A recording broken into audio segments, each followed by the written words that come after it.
Now we go to our open discussion.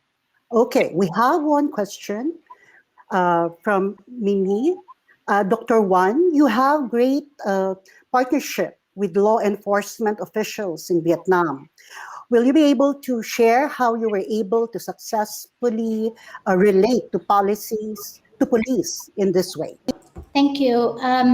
Thank you, Mimi, for the question, and thank you, Eli, for allowing me to speak to this question. It's I have to admit that the partnership doesn't come naturally. We need to foster it. We need to nurture it. It took us 5 years from the time we start to engage with the police to the time that we can start to pilot the police diversion model. And in order to, I think there are at least two things that I learned from engagement with the police. The first is that we need to come with an open arm and open heart. We need to understand their side, need to understand their agenda, their concern, their constraint. We need to treat them as people. Strangely to say that, but many Thai people who work on harm reduction or civil society or community put the police on the other side, like they are like iron, still aggressive people. They are not. They are people. They are people with a warm heart. That's what I believe. And we come to them with that approach, that they are people, they want to be helpful, they want to help other people. Just they are aggressive if sometimes, just because they don't know other way. So I think we first, that is the approach, that we come with an open heart, we trust them, we try to build a trustful relationship with them. And the second thing is that we need something to work together. We need to have an agenda to work together. Start with something that they are comfortable with. So if we can start with something that we can do a project together, and through that project that we learn from each other. Like they learn about us, we learn about them, and we learn together to address one issue or to something that of their interest, of our common interest. So and again, being patient and persistent and engaging, and not seeing them as the other side. I often speak to the police that we have a common goal. We want a society that live in harmony. We want people are happy. We want there's no problem, no cry, nobody had to be hurt, nobody had to live in insecurity. That is our common goal. So let's find an approach that we can achieve that common goal. And I think that's it sounds abstract, but in reality, I think if we have a concrete project to work together with that mindset, then we can come to better understanding. So the day when they asked me to come to do a training for 200 police officers, I was like, wow. But then it become like we have another 200, 400. So we have trained around like 5,000 police officers on harm reduction, on drug, on other issue. They don't see us as a stranger from other planet anymore. Of course, there's still a lot to do. We have more than 5,000 police officers in the country, so we still have a lot to do. But I think we are in a good term. Yeah. Thank you, Dr. Wan. We have another question. All right. Sometimes people think that when you say kindness, it means you're being too soft on the people who use drugs. May we know your take on this? I think this is addressed to both our speakers. Dr. Lee? Sure, First. I can go first. So the question is, are we quote unquote too soft if we use the framework of kindness? Maybe I'll rephrase that question from the perspective of what do we mean by kindness? Basically, we want something that takes into account the humanity of the person. Okay? We want to understand what's the context of that person, what actually works, what actually will benefit the community in general. Okay? So when you come up with responses that are not humane based, not based on humanity of the person, not person centered, not driven by the person who used drugs, in the long run, your intervention or your framework will actually fail and will come up with more detrimental consequences later on. And so if you test the framework of kindness and harm reduction to the goal of coming up with helpful responses, I think that it has to be measured in what is relevant to the community. And it's not about being soft, it's about being nuanced and being understanding on the lit realities of people who use drugs. And based on our work in our community, it is what works actually. When you build this trusting relationship, engaging relationship, people come and seek for help and support. Instead of pushing them away, for example, in our communities, we know that there's a high incidence of HIV and hepatitis C. And what is driving that is the fear of people who use drugs from accessing health and social services.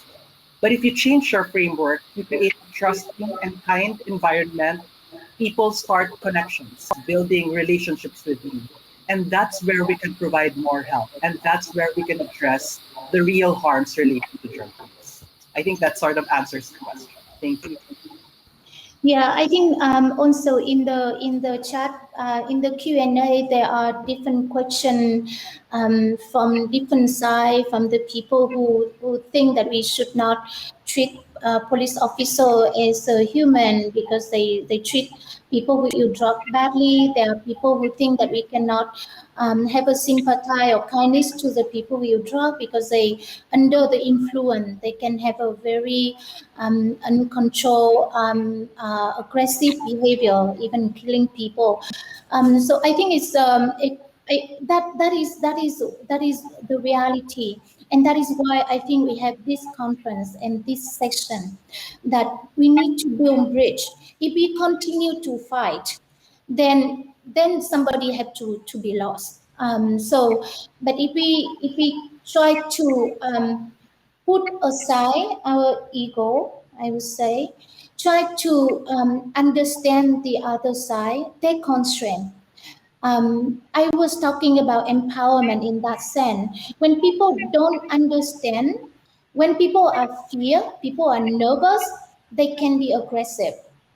If you have knowledge, you have skill, if you know what is going on with other people, then you can treat them with kindness, as Dr. Lee said, understand their issue, and then you can, because we are now focusing on the end result, right? We don't want to fight just to fight. We want to have a better life for people who use drug. We want a better life for everybody in the society. Nobody had to be nervous or worried that a drug user who's under the influence will do something bad to our people. Or we don't want the police officer to have to shoot and kill anybody. So I think that we put people in treat people as being kind to one another. I think it's a way to do and to try to understand, to be kind, not just to be kind. It is the understanding that we need to be able to have the kindness. We are kind because we understand what is going on in other people's life. So I think that's what I want to share, and just want to share with you, confess to you, or share with you this, not a confession, it's just to share with you. I come from a military family. My father is a general in the army, in the communist army from the North Vietnam that come to the south. He was given the title national hero. So in his life as a commander in the military, he do command some of the very very big battle. And if you when I think about him, when we are in the battle, you have to kill one another. So can you forgive those people in the battlefield? I had to put myself being his daughter, being in his mind to understand that. So I think we need to understand the people to be with them and to appreciate what they do and to try to improve the situation. So I think that's what I want to share. I know that there are incidents, there are painful incidents of people being killed, of people being hurt, of people being disappointed. But if we don't change the approach, if we don't change the paradigm, we win own way like this. We win own way like one kill another, one hurt another. We want a society where people live in harmony. We don't want people who have die in vain for nothing. We want to learn from the pain that we have gone through to have a better future, better society. So I think we should learn from that and not just to that. Yeah. So that's I want to share my learning. Thank you. Actually, we have a related that is a very difficult matter. No, even here in the Philippines, no, we have a related question, Dr. Wan.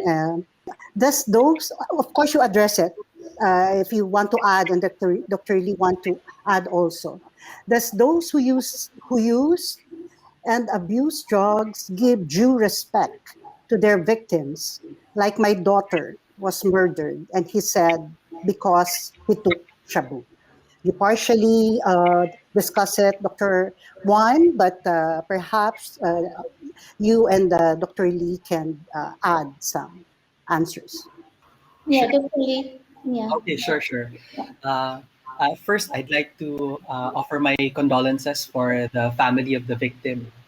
Um, when we talk about criminal justice from the perspective of law and order and individual accountability, what we want is the full implementation of the rule of law so that everyone is well and safe.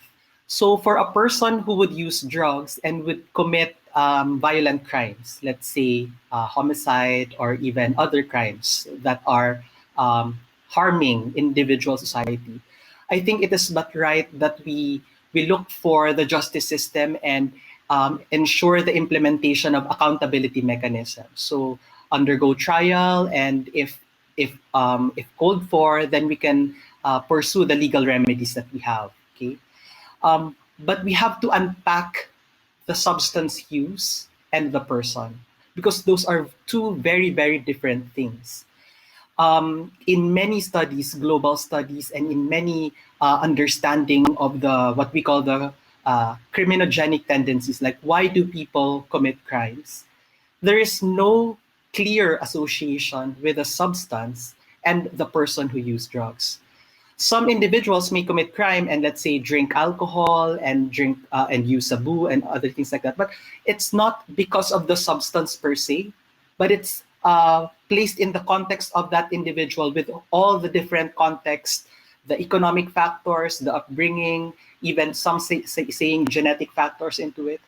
But at least for the purpose of this discussion, what I want to make clear is that drugs in itself should not be seen as the culprit for all the criminal and violations on the law and order, because it's a very reductive way of looking at it, and substance use is a complex issue. So I think that's how I would address the question, that we have to understand what really happened. It's not necessarily because of the substance, but because of the context of use. Thank you, Lee. Yeah, Dr. Wan? I can go for this as well. So when we talk about justice, it can be one arm for one arm. Right? You cut my arm, I cut your arm. Then both arms are lost. It's terrible that your daughter is killed. It's terrible. But what I want to say here is that So when we talk about the police diversion model, it is based on the experience of other country that the people who use drug commit crime because of drug, because of the influence of drug, because they are dependent on drug, they need money to buy drug, so they need to steal, they need to rob, because they are under the influence of drug, and then they have an uncontrolled behavior, aggressive behavior. So what the in the US they have done a huge study on that, and they see that if you catch a person who use drug, who commit crime, have addiction and commit crime, and put them in jail, in prison, and then after their prison term finished, you release them to the society. Within 3 years, 3 years, 85% of them would come back to prison because their drug problem or the problem that leads them to use drugs still there. If you don't treat their drug dependent or addiction, if you don't treat their mental health disorder, so problem is still there. So they will commit crime again. So it for the people who have lost their loved one because of the aggressive behavior of a person who you drug. I would like to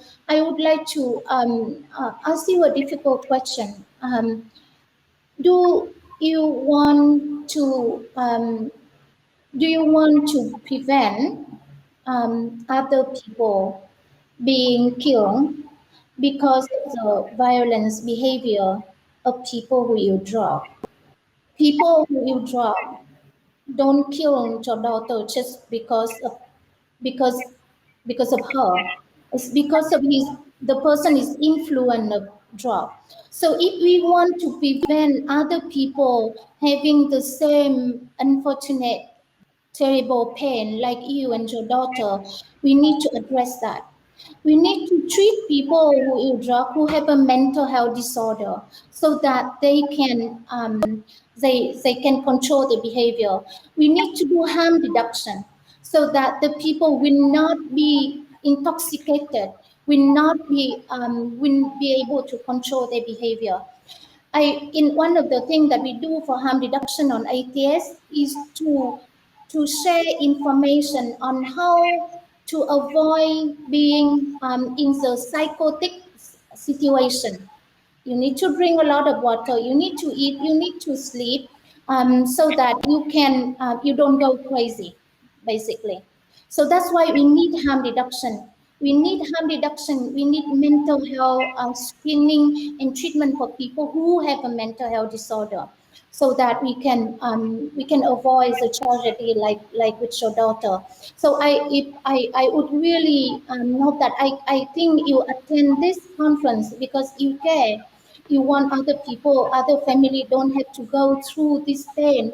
I would really hope that you can advocate for harm reduction and advocate for the treatment of the mental health disorder among the people who you drug. So no mother had to go through that again. I am a mother. I can understand pain. Yeah, if you can forgive and think about other mothers and other daughter and son, maybe that is you can do an act of solidarity by helping other people in that way. Thank you. Thank you very much for the responses to a very difficult question.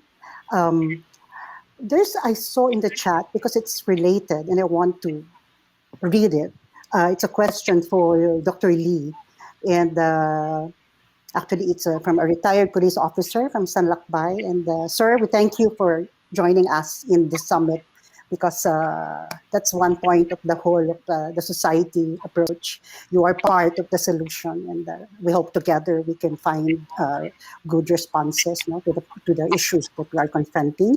Dr. Lee, do you think that Filipino society is ready with a whole of community approach vis-a-vis with the present program of the government on the war on drugs? Are we ready? I think I'd answer it on two levels. Like, um, is the timing right? Are we ready to shift to harm reduction? So I'll answer it on that point. And then second are we ready in terms of like the structure and the policies in place? So let me go to the first one. Is the timing right? Are we ready to shift to harm reduction? The timing has not been much golden than it is now. We have we are at the epicenter of drug policy reform. The international community, the whole world is looking at the Philippines right now. We have the level of support from various government agencies. The interest is there. And within the community setting, we know that there are genuine desires of community-based organizations and community workers to find something that works, something that creates lasting and genuine change. And in that sense, I think we are ready in terms of the mindset and in terms of the readiness, the heart for us to finally confront the question of what should we be doing to drug-related concerns and issues. And I think we're ready to look into a framework that works, and that's harm reduction. Okay. The other side of it, are we ready in terms of the structures, in terms of the policy? I'd say a lot of work has to be done on that aspect.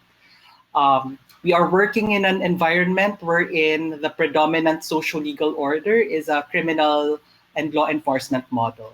So when a person who uses drugs gets in contact with the law, that person will either be placed in prisons or jails or will be placed in compulsory centers for drug use, to ask that person to stop using drugs. So both of these prohibition frameworks run in conflict with our idea of harm reduction. Okay?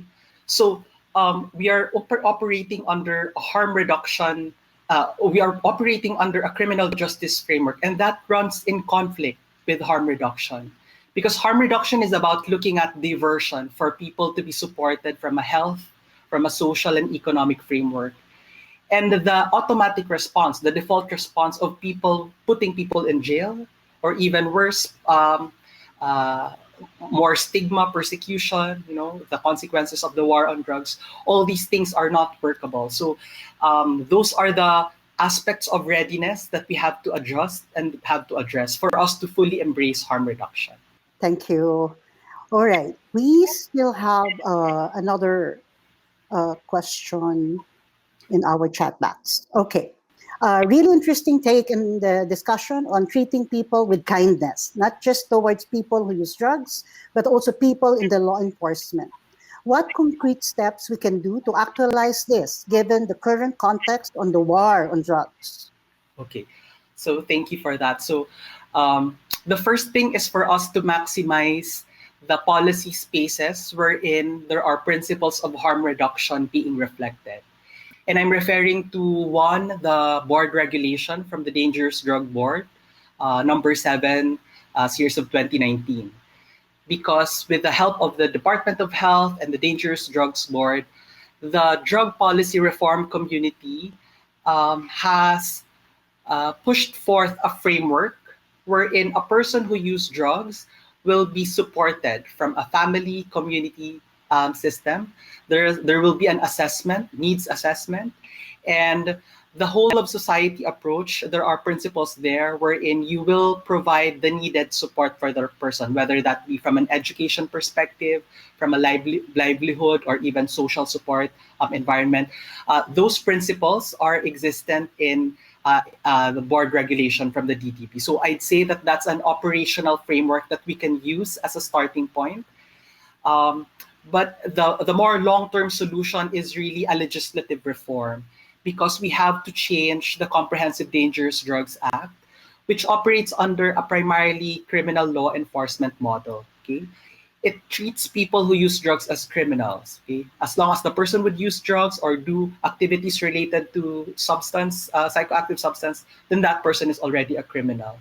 And from criminal justice perspective, now when we teach it in our law classes, we know that the purpose of the criminal justice system is to make sure that people are safe and well. But the way we crafted our policy on drugs is that it's a black and white scenario. You use drugs, therefore you're a criminal. So it's a bit reductive, not looking at the context of substance use. And so for a long-term benefit for our society, that is the solution that we have to look into. Really change the way our drug laws are framed as of the present. Exactly related to that on policy concern. Our next question, Dr. Lee, if you will have the chance to amend Republic Act 9165 and other drug related laws, what will you omit and what will you add so that RA 9165 will become a law that would serve for the good of all, especially the poor? Well, the simple answer really is to come up with a harm reduction law for the Philippines. And as I've mentioned, when you look at harm reduction and the criminal law and law enforcement model, they are very difficult to reconcile because one is putting people in prison and jail and one is providing care and support. Okay? So eventually you would have to repeal the core framework within the RA 9165, okay, when in relation to people who use drugs in their community. So if there's something that I will reform in 9165, it's actually to change the core framework of the drug law and come up with a new frame, which is the public health approach, which is the harm reduction approach. And we do have some proposals in Congress looking at the public health approach and even some principles of harm reduction in distributed in different bills. And hopefully our senators, our legislators attending the session or listening into the session can look into discussing the merits of the public health approach and the harm reduction bill vis-a-vis amending our A9165 and repealing the core foundation of our A9165, which is basically a punitive environment for people who use drugs. Thank you. Very real questions, no? And we thank our resource persons for answering them from the soul. And that's the big challenge for us here in the Philippines, Dr. On, no? The policy reform challenge. But of course, we will not stop, no? Do we still? All right. We have last question. Harm reduction seems to require internal and external self-awareness from the individual to society. How can we define problematic drug use? Maybe I can jump in. Just yeah. Maybe before to take on that question about identifying problematic drug use, I think I just want to comment a bit on the question about how to operationalize kindness to one another. I said before in my presentation that drug users are part of the society. So people who use drug are people, are family member, are loved one of somebody. Police officer also.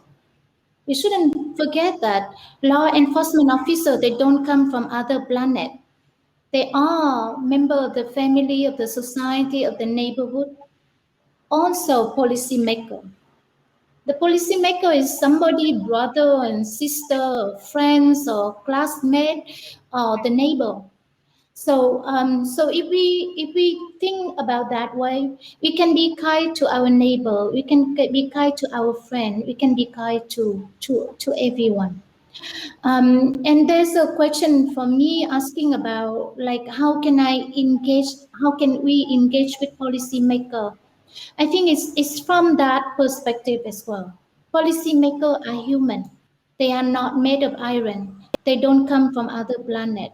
They have a concern. Some of the concern are similar to ours concern. They have some constraint. They have weakness. They have strength. So if we come to them if we come to everyone with a human approach, we win sooner or later. Sometimes it takes more time. For some people, it takes years. For some people, it just takes an instant for us to be responded with a human approach, a human response as well. So I think we should understand them. And I keep saying persistent because it's relating to other question that people ask me about whether the model that I'm talking about, the police diversion, is institutionalized in our government policy. It is endorsed. The pilot has been endorsed by the government, so that's why we could implement. I don't know much about the police in the Philippines, but in Vietnam, police are considered a part of armed force. They are strictly disciplined and strictly under supervision. So the police can only engage in something that approved or allowed by the higher level. So by having the police participating in this model from different provinces, now we are doing it in 3 provinces. That it is a good sign. So we continue to be patient and to be persistent. We work with policymaker and the police, starting with some opening. Some people we know, some people we meet in a meeting, some people a friend of a friend, a brother, a sister, a classmate, you know. So we people are around us, law enforcement or people who drug or policymaker. We just need to keep our eye open and start to engage with them. About identifying problematic drug user, I think the harm reduction approach. When we start to advocate for harm reduction into the law in Vietnam, it was 18 years ago. Its harm reduction is considered as a low threshold intervention. That means any person who use drug should be eligible to harm reduction. Right? So you don't need to get an addiction to go psychotic, to go crazy. You can go crazy from the first time you use drug. So you can have an overdose the first time you use drug. So harm reduction is for everyone who use drug. But we should also keep in mind that many people who use drug because they have they have some mental health problem that not treated or not treated properly. They can have a depression, they can have a anxiety, they can have a problem with sleep. So and when they try the drug, it makes them feel better. So for those people, in order to help them to get rid of drug, to stop using because they don't really need the drug for the pleasure of drug, they use drug to treat their mental health disorder. They need mental health treatment. So one of the things that we are doing now is to work with the mental health sector to sensitize psychiatrists on issue of people who use drug, so that the mental health specialists can start to look at the issue among the people who use drug. So it's people use drug can become problematic, and there are tools that in the previous section I saw that Sam mentioned the different tool, addiction severity index, the DSM-5. There's a ACID tool that used to assess the drug use and the issue that people may be facing. There's a mental health assessment tool that can be used, but harm reduction is for everyone. And I would really strongly encourage you to look at it that way. You was talking about a harm reduction law. We was lucky enough to have it in a part of our drug control law 15 years ago, and we just had an amendment of drug control law passing last month, and it's the battle is not finished. I mean, the struggles continue. There was people who proposed to criminalize drug use again. Drug use in Vietnam is decriminalized 12 years ago. So the back and forth, it's not a straight line. We need to continue to engage and to discuss. The good thing is that when somebody raised at the National Assembly that we should treat drug user the people who are addicted to drug as a criminal. There are people who said no, we should not. So that's we see that the dialogue is there.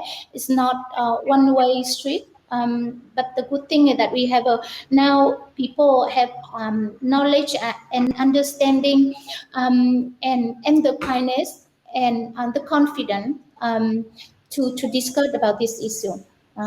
So I wish the Philippines good luck with this. It's great that there's this conversation happen. I'm sure that you will move forward with a very progressive law or policy framework and program that is good for everyone. That makes the society of the Philippines a better place. Thank you. Actually, we're running out of time. We ran out of time already, but uh, let me read the last three questions, no? So we can save time, and then our two speakers can answer them. In the Philippine setting, Dr. Juan, since you have mentioned that persistence is the key for this problem, how did you deal with the policymakers, the key players? What are the best advices that we have to do in order for this to be achievable? And then, from another participant, can you give us a tip or ways how can we use harm reduction as public information to our dearest politicians, law enforcement, and to our young students? And lastly, we all from our colleague from Sanlakbay, we already did that at Manila Police District, where we engage with the PWOODs, person who use drugs, and conduct CBRP through mindset in partnership with religious sector when I was an active police officer. And now continuing the advocacy of helping PWOODs by volunteering with Sanlakbay. So that's our last three questions. So take it away. Thank you. I try to be quick because I know that we run out of time, but that's great discussion, and it show that you care. That's wonderful. I think with policymaker, as I mentioned before, we need to empower policymaker. We don't pretend that they know everything. When they become a parliament member, it doesn't mean that all the knowledge and skill fall in their brain. So we need to share with them the knowledge. We need to engage with them. We need to create opportunity for them to interact with other people outside their circle, with the expert on drug, with people who use drug, with their family, so that they can they broaden their vision, and they can come to better understanding. So when they make the law, they make it in the sense that they are informed in terms of knowledge, scientific knowledge, update information, and from the human perspective of the real people, not just sitting in the meeting room and listen to speeches. I find human interaction is very powerful. Normally, people imagine the people who don't know people who drug, think of people who drug as a terrible, dangerous people. But if they sit down with people who drug, have a normal human conversation, their perspective change. Yeah, I think when we start to work on harm reduction advocacy in Vietnam, my professor from the US came and gave an example of driving a car. If you drive a car, there's a risk that there be an accident and you die. And in order to reduce the risk, you wear seatbelt. So harm reduction is a way that we accept. It is a pragmatic approach. You cannot tell the young people to stop using drug like that. You cannot say just say no. Just say no doesn't work. So instead of pushing for just say no, we try to keep people alive and not being infected with the disease that can be chronic or harmful to their life. So that is harm reduction. We have a plenty of example of harm reduction. Go out on the street on the motorbike and wear a helmet. That is harm reduction. Because All right. if you don't want to have an accident, stay at home. But if you go out, you wear a helmet. So All right. I think, and there's a former police officer talking about helping with drug, helping people who use drug. Thank you. We need more police officer having sympathy and kindness and have people who use drug. And I think everybody who work with people who use drug know that it's a long journey. All We right. cannot expect that we have them one section and then they become a person who have nothing to do with drug. It takes time. But Thank as long as we get people in the program, it will go. Thank you, Dr. Wan. Dr. Lee, you have to leave for the next session. Last words also, but at the same time responding to the questions. Yeah, just very quickly, I'll be in the booths actually and the table, so we can have further discussions later. Just very quickly, harm reduction is it's not a stranger of a concept for us. We know the principles behind it, but it's really trying to have an honest and open conversation, and these types of open conversations that we have. So if we change the old ways of our way of looking at drugs and try to come up with a more open, more broad, more humane way of looking at drug issues, then I think that's an important step. And I'd love to continue these discussions in our tables, in our booths. All right. Again, thank you, Dr. Wan and Dr. Lee. Thank you, everyone, for being with us in this session. But I would like to emphasize that our participants. Thank you very much. Your questions made our topic very concrete. And it will help even us who are practitioners of harm reduction see things more clearly. And so we thank you.